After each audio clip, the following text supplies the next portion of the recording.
So we want to show that so now the goal is to so show that almost surely omega n x naught converges to some point lambda in the boundary of x. Okay, that's what we want to prove. That's the theorem, Martiot's theorem. So I'm going to sketch the rest of the steps here, but under the assumption that so we'll assume we'll make a simplifying assumption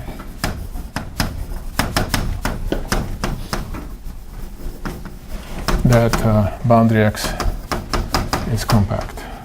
So in general, of course, you have to do these proofs in the Hoare function compactification and then project to boundary. But you've seen one step like this, and I think that's probably enough. Okay, so step 2 is so that was step 1, right? So step 2 is that if nu is a stationary measure on boundary x, which we sort of worked hard to construct, we have one, then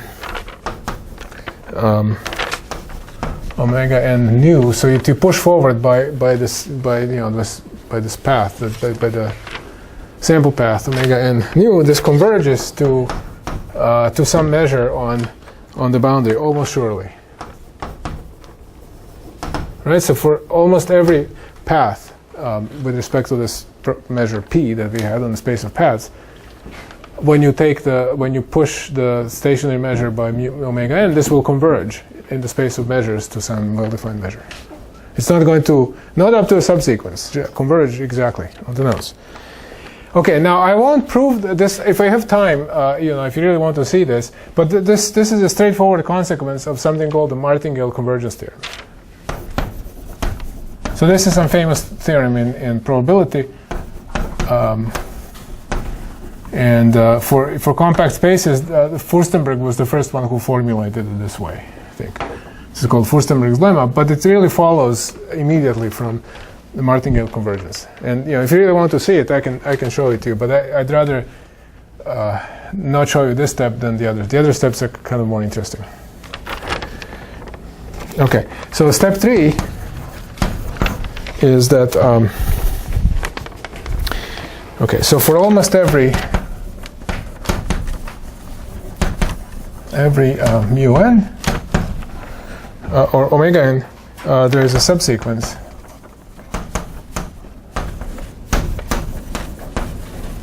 omega n k, so that omega n k x0 converges to some point. So this is now kind of a weaker version of the theorem where this is up to a subsequence.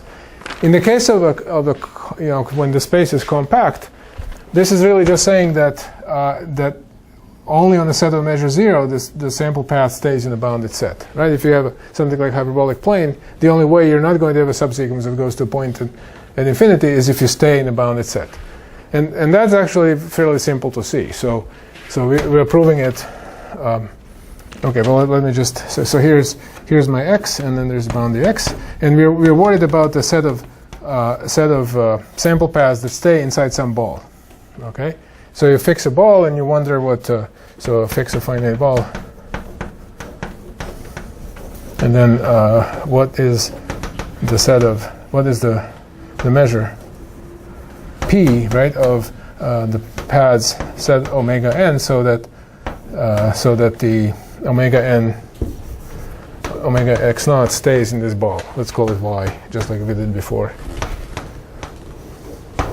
Okay, so we want to show this is 0. Well, so if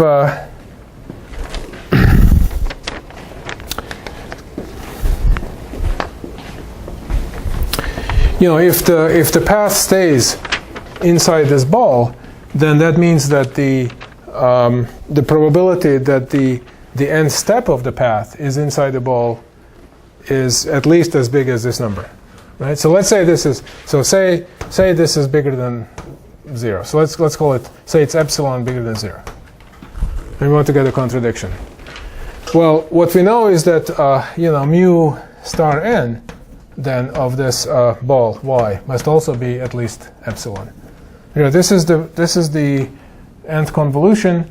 This is the probability that that your nth step is going to that the nth step of the path will belong to y. Well, the probability that the whole path is in y is epsilon. So this, just that the nth step belongs to that set y is at least as big as epsilon. Well, that means that if I take the Cesaro averages, right, the average number is bigger than epsilon, you get a number bigger than epsilon.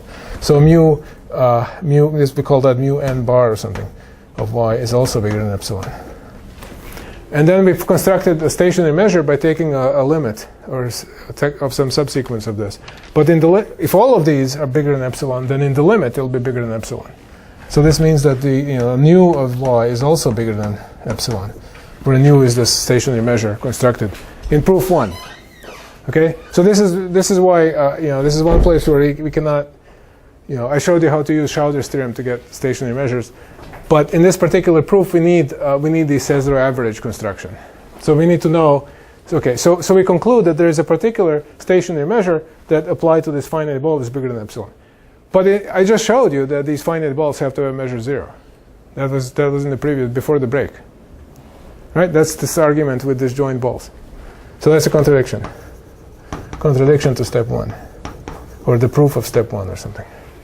These finite balls always have measure 0. Stationary measure is always 0. That's it. So almost surely the sample paths are not bounded. They might, we don't know yet, but they might go out and then come back and go out further and come back and so on. But they don't stay in the bounded set. Okay, so that's step 3, right? So there's always a subsequence that goes to the boundary. Okay, now the other steps are kind of geometric and nice. There's less analysis and more geometry. Okay, so step 4 is so here's the picture. Here's x0, and then there's this lambda on the boundary, and we're assuming we have a sequence gn that when you apply to x0, go to lambda. Okay, that's the assumption. So just for example, this gn could be this subsequence of these these omega and k's. Then after a subsequence, which I won't rename. I mean, it's kind of annoying to always write nk or something. It's understood that I'm allowed to take a subsequence. Then gn x goes to lambda for all x in x union boundary x, except possibly one point. One point b in the boundary of x. Right. So think of gn as being maybe powers of a loxodromic, right? And then every point that you pick is going to converge by these powers to this lambda, except for the other endpoint of the axis. Right? That could be the b. This one will not converge to lambda, but any other point will converge to lambda. And this is true for any sequence of GNs, not just the sequence of powers of an element. Okay? And okay, so what's the proof here? So we notice that this is okay if x is in x itself, if it's a point in the interior. This is because there is some finite distance between x and x0, and as x0 converges to lambda, x has to fellow travel in a way. It has to stay bounded distance from that, so it will have to converge to lambda as well. Okay, so that's the Gromov boundary is what's called small at infinity. If I take any bounded set, and one of the points in the bounded set goes to the point in the boundary, then the whole set goes to that point in the boundary. Okay, it's small at infinity. So it's okay if x is inside. So now say there exists a b in the boundary so that GNB does not converge to lambda. Okay, suppose we have one such point. We are happy with 1 point, we're just not happy with 2 points. But suppose we have 1 point. So then after a subsequence, I can assume that these GNBs stay away from some neighborhood of lambda, right? So after a subsequence, there exists a neighborhood U of lambda, so that GNB is not in U for every n. Right? So I have, my picture is I have this lambda, and there's this B over here, and there's this neighborhood U, and if I take GN of B, and they could be all over the place, but they never enter U. They stay outside. Okay, now suppose we have another one. Say B prime is not equal to B is another such point. Okay, so now I want to say we're getting into trouble here. Okay, so again after a subsequence,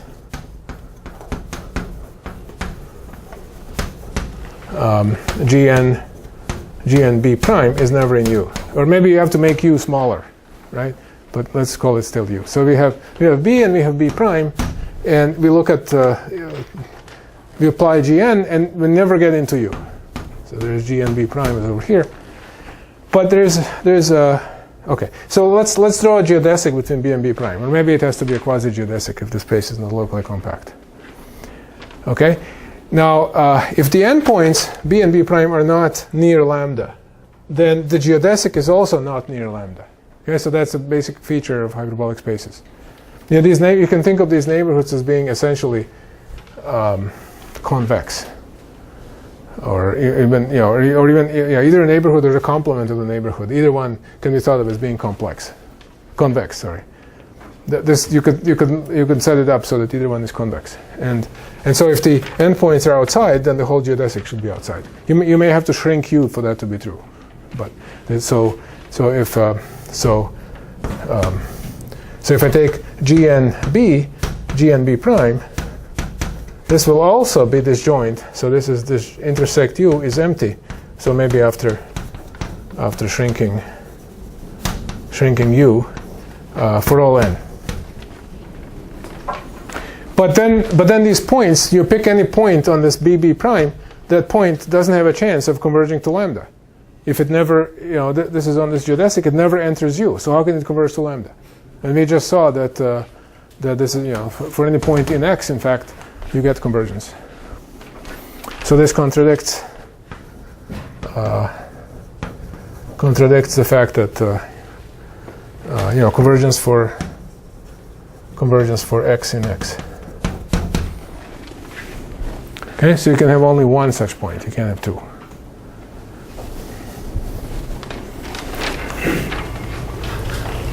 All right.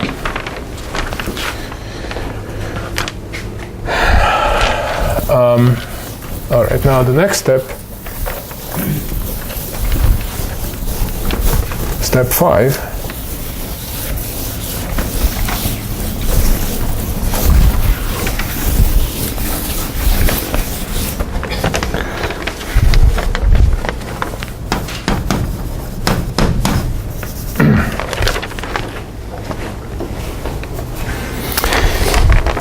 So we're going to assume that Gn x0 converges to lambda, just like before, in the boundary. And we'll assume that nu is non-atomic. Okay, so we already know that nu is non-atomic. It's a stationary measure as before, and it's non-atomic by this argument that I gave you. So it's non-atomic, and it's in... But here it's not going to matter that it's stationary. It's just some probability measure of the boundary. For this lemma, for this step 5.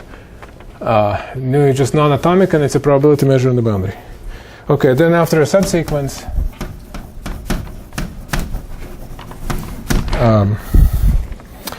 if I look at, so Gn nu, so I'm pushing forward this measure I have by Gn, well, that's going to converge to the 1 point measure on this lambda. Right? So this somehow seems reasonable, right? So you're supposed to be imagining that yes, there is the Gn. So this the Gn is some kind of an isometry, but it strongly pulls things towards lambda, and that's what you're supposed to be thinking about. And so this measure that's kind of spread out everywhere will also get pulled very close to lambda, and in the limit it will just be this. Okay. So how do you see that? Okay, so proof. So you have to recall what this means. This is the convergence in the space of measures. And so you have to take a continuous function, a kind of a test function, and you want to show that when I pair the function and the measure, in other words, I integrate the function against this measure, that this will converge to the integral of the function against this measure, and that's just the value of the function at this point lambda, right? So we have to show, so I need to show that for f continuous on boundary x, you know, I guess I like to think of it this way. It's like a pairing, right? I mean, you apply this measure to the function. This converges to f of lambda. This is what we have to show. This is, of course, the integral of f against this measure, d, g, and nu. But I like to think of it this way. You're applying this measure to this function, and you should be converging to this number, f of lambda. And f is continuous, and that's important here.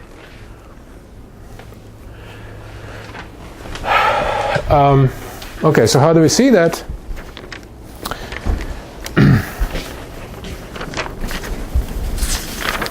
Okay, so okay, let's erase this.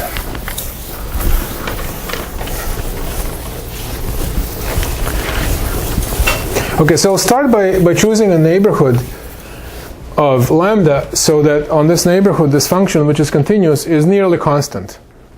Okay, so I won't write the exact inequalities, but you can certainly see what I mean. So choose, so I'll let U be a small neighborhood of lambda so that f is approximately f of lambda on U. Okay, so I can make this, it's between, here's some small epsilon, and it's between f of lambda minus epsilon, f of lambda plus epsilon. Okay, so now comes the kind of the measure theory kind of argument. You know, this is always what they do, right, in measure theory. So they write things like this. Okay, so you have to tell me what this is. This is you have to figure it out, right? So,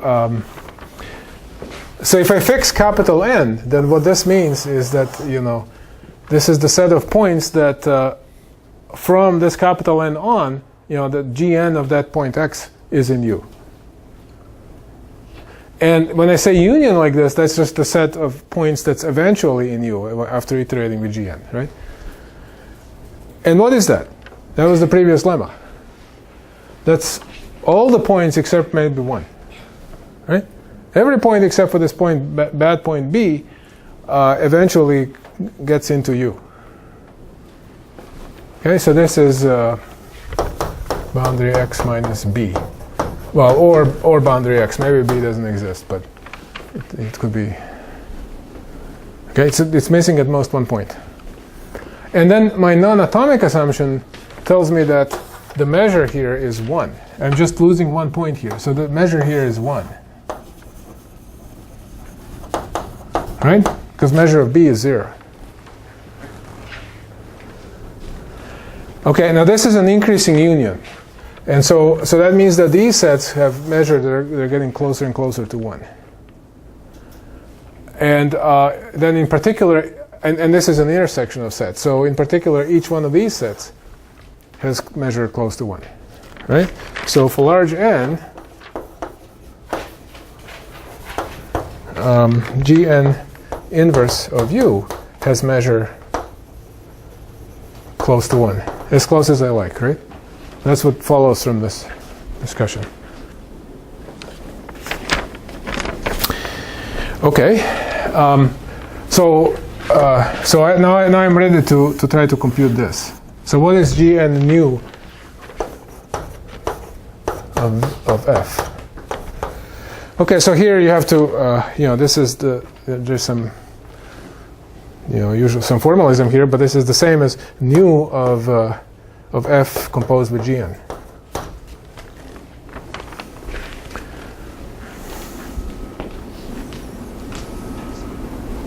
This is just a definition of a push forward of a measure. How do you push forward the measure? Well, you pull back the set and you take the measure. So when you translate into what it means, it's this. But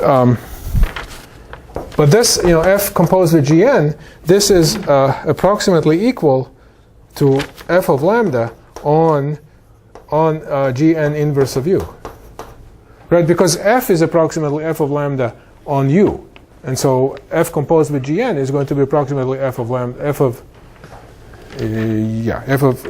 lambda on this set, right? Because when I take a point here and I apply this function, well, that's like applying a function f on a point in u, and that's approximately f of lambda.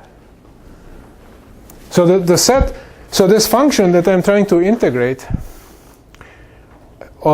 is approximately constant on the set of very large measure, on the set of measure close to 1. So what is its integral? Well, it's very close to f of lambda, and that's it, right? So gn nu of f is very close to f of lambda. Okay, so if you want to be pedantic, then there are various epsilons you have to put in here. But I think it should be clear what's going on, right? So morally, what we did was we took some small neighborhood where this function is nearly constant, and then we observed that when you take gn inverse of this neighborhood, well, that's by this discussion, this gn inverse is going to be a big set in the measure sense. The new measure of this gn inverse of v is very close to 1. And that implies that there is convergence. Okay, one more step, and we're done.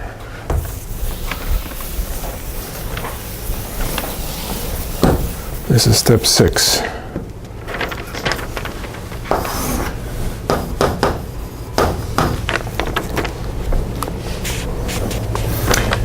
Maybe you have to step back and see that we're done, but we are. Omega n nu. Yeah, I don't know why I switched to omega n instead of gn, but anyway, it's the so. And the nu is in p boundary x non-atomic. Then 0 converges to lambda. See, as a consequence of steps 4 and 5, we know that. So we know that these, omega n eta, that converges to a well-defined measure without taking subsequences. And then after taking subsequences, we found out that for some subsequence, the limiting measure is in fact this measure. So that means that the original measure without taking subsequences is also that. So this is some of what we know as a consequence of the previous steps. Right? On the level of measures, we get this convergence to this Dirac mass. And now we're here, we're concluding that in fact, forget the measures, we actually get convergence of points. So we went through these measures, and then and now we're translating back to topology. Right? So that's kind of the last step. And okay, that's another little fun argument. And it might be just perfect. Time-wise. Okay, so non-atomic again is important. So I know that I can find so nu non-atomic. That means that I can find open sets, say u1, u2, as in the picture. So here's lambda. I want u1 and u2 to be disjoint, and maybe even their closure should be disjoint, and I want them to have a positive measure. So nu of ui is positive, and they're disjoint. So ui are disjoint closures. Okay? I'm using less than non-atomic, right? I'm just using that it's not just one atom, right? I really want two disjoint sets with non-zero measure. Okay. And so now I'm going to choose epsilon to be smaller than, so epsilon positive, but it should be less than these measures.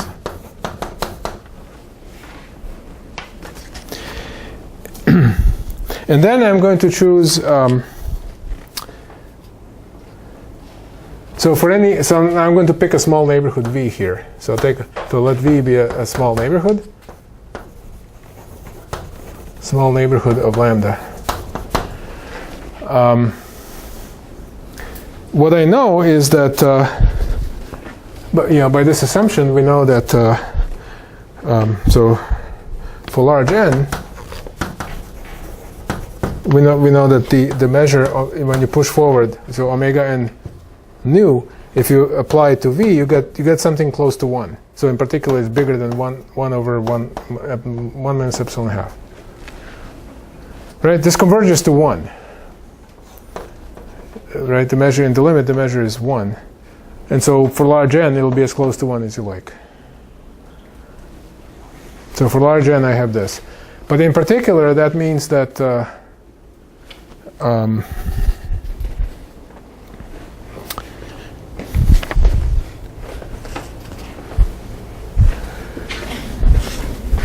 so in particular,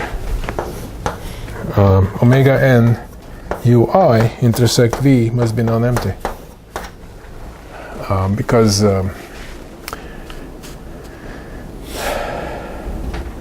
the measures, if I apply, so I apply this omega n nu to both of these sets, and over here I'll get something very close to 1, and over here I will get bigger than epsilon, right? When I push forward the measure and I push forward the set, then that doesn't change the measure. So omega n nu applied to this set is very close to 1, and applied to this set is bigger than epsilon. So they add up to more than 1. So that means that they have to intersect. They have to intersect. And so I can find a point y1 in u1, and I can find a point y2 in u2. So that so there exists yi in ui, so that omega n yi is in V. So this omega n takes y1 here, takes y2 here. So where does it take a geodesic from y1 to y2? Now this y1 and y2 might depend on n, okay? But the point is, it doesn't matter. I mean, x0 is over here. No matter what y1 and y2 are, the distance between x0 and this geodesic connecting y1 and y2 is going to be uniformly bounded. I don't know ahead of time where y1 and y2 are, but it doesn't matter. There's some bound on the distance between x0 and this geodesic.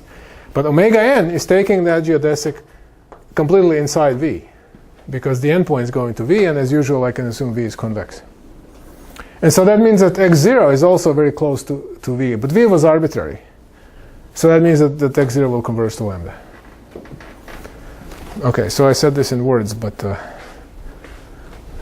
maybe it's clearer if I don't write anything. It's just a picture, right? Okay, maybe I'll say something. If you're taking notes, maybe I'll just say.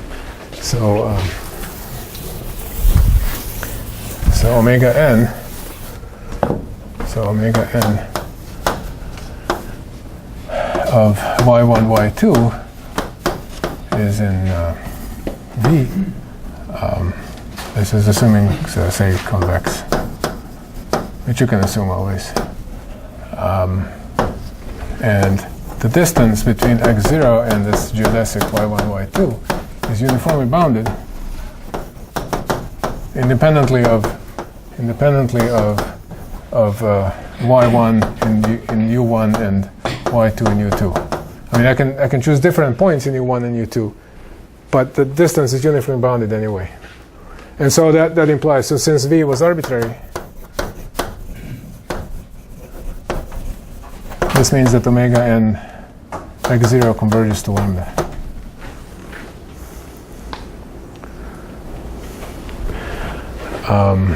Yeah, so that finishes the proof. In fact, I said boundary x. We're assuming boundary x is compact, but this really, these last arguments don't use that.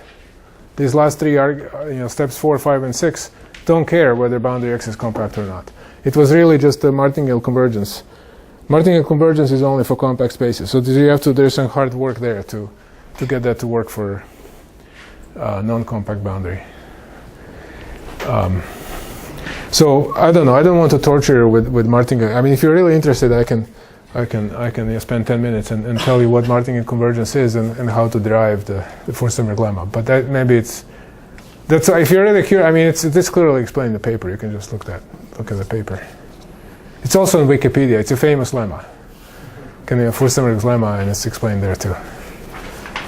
But it's, in a way, maybe it's better to remember that the way that it comes up here. That if you have a stationary measure in a compact space, then any for almost all sample paths applied to the measure, this converges to a measure. That's sort of equivalent to the Martingale convergence, and it's easier to remember than the original statement. Okay, so this is a good place to stop. I don't know. I mean, I was thinking of well, you should tell me. Actually, I welcome feedback. If you want me to do anything in particular, I can, or explain anything in more detail or whatnot. But I was thinking, if I don't hear anything, any kind of concrete suggestions, I was going to talk about drift on Tuesday, and there are some nice applications of that too.